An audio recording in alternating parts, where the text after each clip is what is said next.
Mister दीपक देवांगन है जिन्होंने एक सवाल पूछा है कि ऐसे क्या क्वेश्चन पूछे जाएं क्लाइंट से जिससे ये कंफर्म हो जाए कि ये क्लाइंट जेन्युइन है या फेक क्लाइंट है।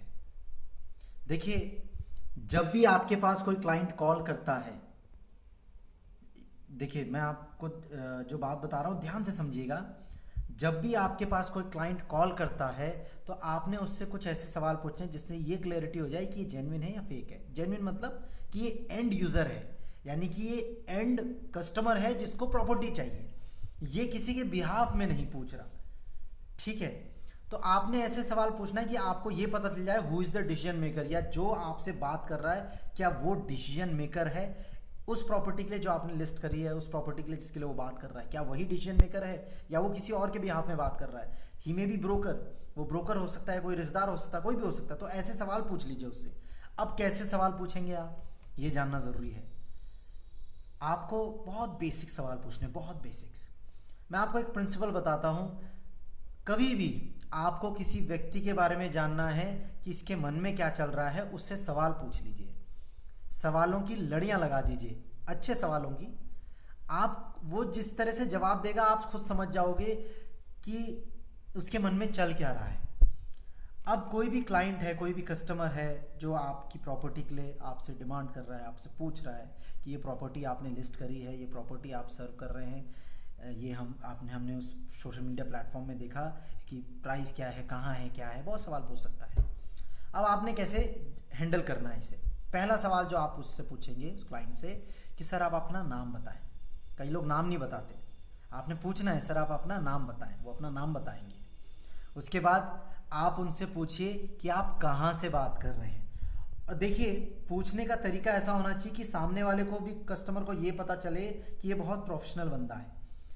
उसे ये ना लगे कि यार मैं क्यों इसके सवाल का जवाब दूं, ऐसा उसे महसूस नहीं होना चाहिए।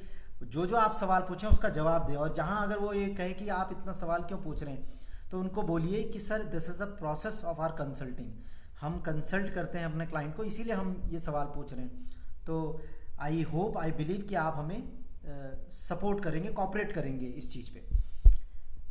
वैसे यूजुअली मुश्किल से 100 में से 3-4 क्लाइंट आपको ऐसे मिलेंगे जो आपको बोल देंगे कि आप इतना सवाल क्यों पूछ रहे हो।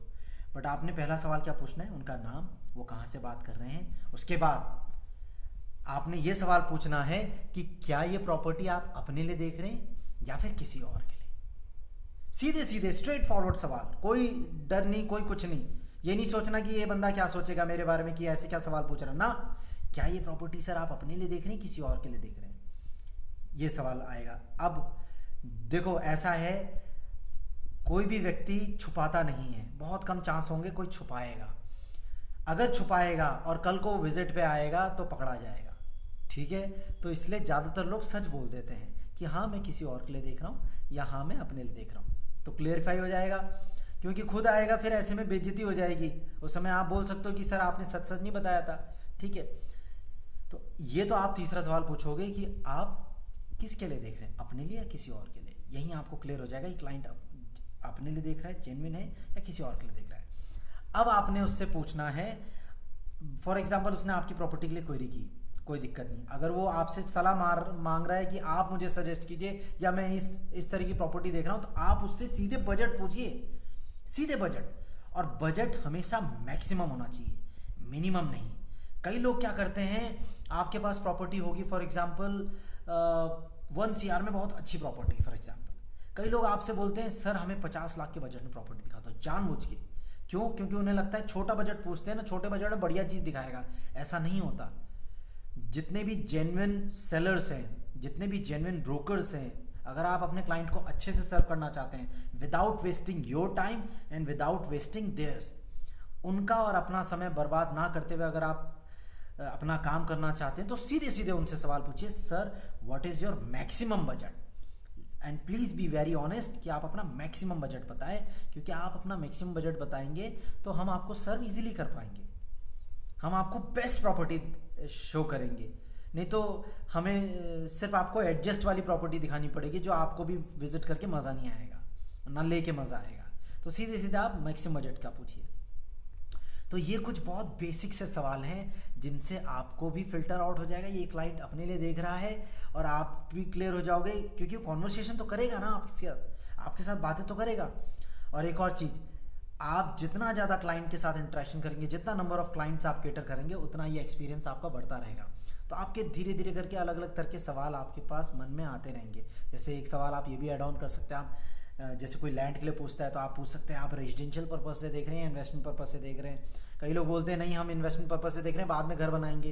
तो भैया आप तब आपको सजेस्ट करना पड़ेगा, क्योंकि आपको ये जानना होगा कि उनके लिए बेस्ट क्या है, ये आपको पता है। तो आपको फिर ऐसी चीज़ दिखानी पड़ेगी जो शहर के नज़दीक भी हो और बहुत ज़्यादा आउटर में भी ना हो, है ना। और कोई कहता है कि नहीं हमारा बजट ओपन है, हम शहर के बीच में देखना चाहते हैं, तो आप उस हिसाब से सर्व करना चाहते हो। कोई कहता है नहीं मैं शहर के आउटर में देखना चाहता हूँ, इन्वेस्टमेंट पॉइंट ऑफ व्यू है, तो सीधे सीधे इन्वेस्टमेंट पॉइंट ऑफ व्यू से पिच कीजिए। तो इस तरह से सवाल आप पूछ सकते हैं। आई होप दीपक आपको आपकी जो क्वेरीज है उसके जवाब मिल चुके होंगे।